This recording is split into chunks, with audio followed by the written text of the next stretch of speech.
Olá, povo de Deus, terça-feira, 30 de janeiro de 2024, quarta semana do tempo comum. Nossa reflexão de hoje é a partir de 2 Samuel 18, 9 a 10, 14b, 24 a 25a, 30, 19 e 3. Marcos 5, 21, 43. Absalão encontrou-se por acaso na presença dos homens de Davi.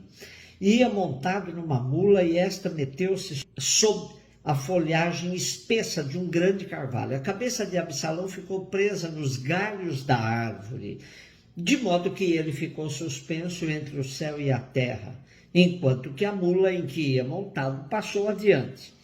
Alguém viu isto e informou Joabe, dizendo: vi Absalão suspenso num carvalho. Joabe tomou então 3 dardos e cravou-os no peito de Absalão. Davi estava sentado entre 2 portas da cidade. A sentinela que tinha subido ao terraço da porta sobre a muralha levantou os olhos e divisou um homem que vinha correndo sozinho.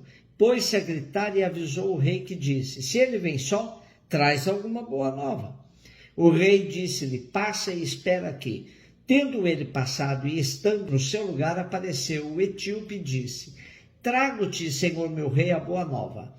O Senhor te fez justiça contra todos os que tinham revoltado contra ti. O rei perguntou ao etíope: vai tudo bem para o jovem Absalão? E o etíope disse: tenham a sorte deste jovem os inimigos do rei, meu senhor, e todos os que se levantam contra ti para fazer mal. Então o rei estremeceu, subiu para a sala que está acima da porta e caiu em pranto. Dizia entre soluços: meu filho Absalão, meu filho Absalão, por que não morri eu em teu lugar? Absalão, meu filho, anunciaram a Joabe que o rei estava chorando e lamentando-se por causa do filho. Assim, a vitória converteu-se em luto naquele dia para todo o povo, porque o povo soubera que o rei estava acabrunhado de dor por causa do seu filho. Davi tinha plena consciência de que a revolta de seu filho Absalão era um sinal evidente da decadência do seu reinado. Porém, no seu horizonte não estava a eliminação do filho. Portanto, ele pedia que fosse poupada a vida do filho. A narrativa apresenta a morte de Absalão como um incidente na sua trajetória. O fato de Joabe ter se aproveitado deste incidente deixa clara a não participação de Davi no homicídio de seu filho. O choro de Davi ainda joga mais luz nessa intenção da narrativa de inocentá-lo nessa solução do conflito entre ele e seu filho. Por tudo isso, a figura de Davi é mais uma vez poupada, e ele segue sendo apresentado como modelo de homem paciente e humilde, homem de ampla capacidade de perdão. Marcos 5, 21, 43, Jesus atravessou de novo numa barca para outra margem. Uma numerosa multidão se reuniu junto dele e Jesus ficou na praia. Aproximou-se então um dos chefes da sinagoga, chamado Jairo. Quando viu Jesus, caiu a seus pés e pediu com insistência: minha filhinha está nas últimas, vem e põe as mãos sobre ela, para que ela sare e viva. Jesus então o acompanhou. Uma numerosa multidão o seguia e o comprimia. Ora, achava-se ali uma mulher que há 12 anos estava com uma hemorragia. Tinha sofrido nas mãos de muitos médicos. Gastou tudo o que possuía e, em vez de melhorar, piorava cada vez mais. Tendo ouvido falar de Jesus, aproximou-se dele por detrás, no meio da multidão, e tocou na sua roupa. Ela pensava: se eu ao menos tocar na roupa dele, ficarei curada. A hemorragia parou imediatamente e a mulher sentiu dentro de si que estava curada da doença. Jesus logo percebeu que uma força tinha saído dele e, voltando-se no meio da multidão, perguntou: quem tocou na minha roupa? Os discípulos disseram: estás vendo a multidão que te comprime e ainda perguntas quem me tocou? Ele, porém, olhava ao redor para ver quem havia feito aquilo. A mulher, cheia de medo e tremendo, percebendo o que lhe havia ocorrido, veio, caiu aos pés de Jesus e contou-lhe toda a verdade. Ele lhe disse: filha, a tua fé te curou. Vai em paz e fica curada dessa doença. Ele ainda estava falando quando chegaram alguns da casa do chefe da sinagoga e disseram a Jairo: tua filha morreu. Por que ainda incomodar o mestre? Jesus ouviu a notícia e disse ao chefe da sinagoga: não tenhas medo, basta ter fé. E não deixou que ninguém o acompanhasse, a não ser Pedro, Tiago e seu irmão João. Quando chegaram à casa do chefe da sinagoga, Jesus viu a confusão e como estavam chorando e gritando. Então ele entrou e disse: por que essa confusão e esse choro? A criança não morreu, mas está dormindo.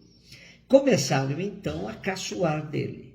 Mas ele mandou que todos saíssem, menos o pai e a mãe da menina e os 3 discípulos que o acompanhavam.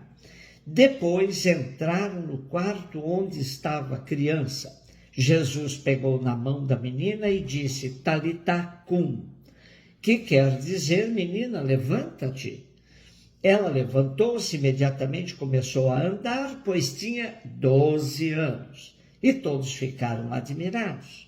Ele recomendou com insistência que ninguém ficasse sabendo daquilo e mandou dar de comer à menina. 2 mulheres serão beneficiadas pela prática libertadora de Jesus: uma mulher que sofria de um fluxo de sangue e uma menina que estava à beira da morte. Marcos vai apresentando a prática libertadora de Jesus no meio do povo, profundamente sensível à realidade, sobretudo aos mais carentes e enfermos. As 2 mulheres representam uma parte significativa da multidão que seguia Jesus e, portanto, elas não são identificadas aqui, a não ser que uma delas é filha de um dos chefes da sinagoga. As 2 mulheres estavam em situação semelhante, pois a perda de sangue era equivalente à morte, que nessa condição se tornava estéril e, portanto, estava morta para a sociedade de então. E a menina precisou de uma intervenção de Jesus, trazendo-lhe novamente à vida. Os 2 episódios estão entrelaçados um ao outro, revelando pontos de contato e diferenças.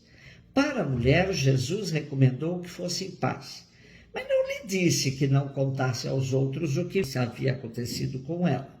No caso da menina, insistiu que não contassem a ninguém o ocorrido. Porém, tanto num caso como no outro, era praticamente impossível que essas atitudes de Jesus ficassem escondidas. A cura da mulher foi processual, pois primeiro teve estancada sua hemorragia e depois foi instigada por Jesus a vencer sua timidez e erguer a cabeça no meio da multidão.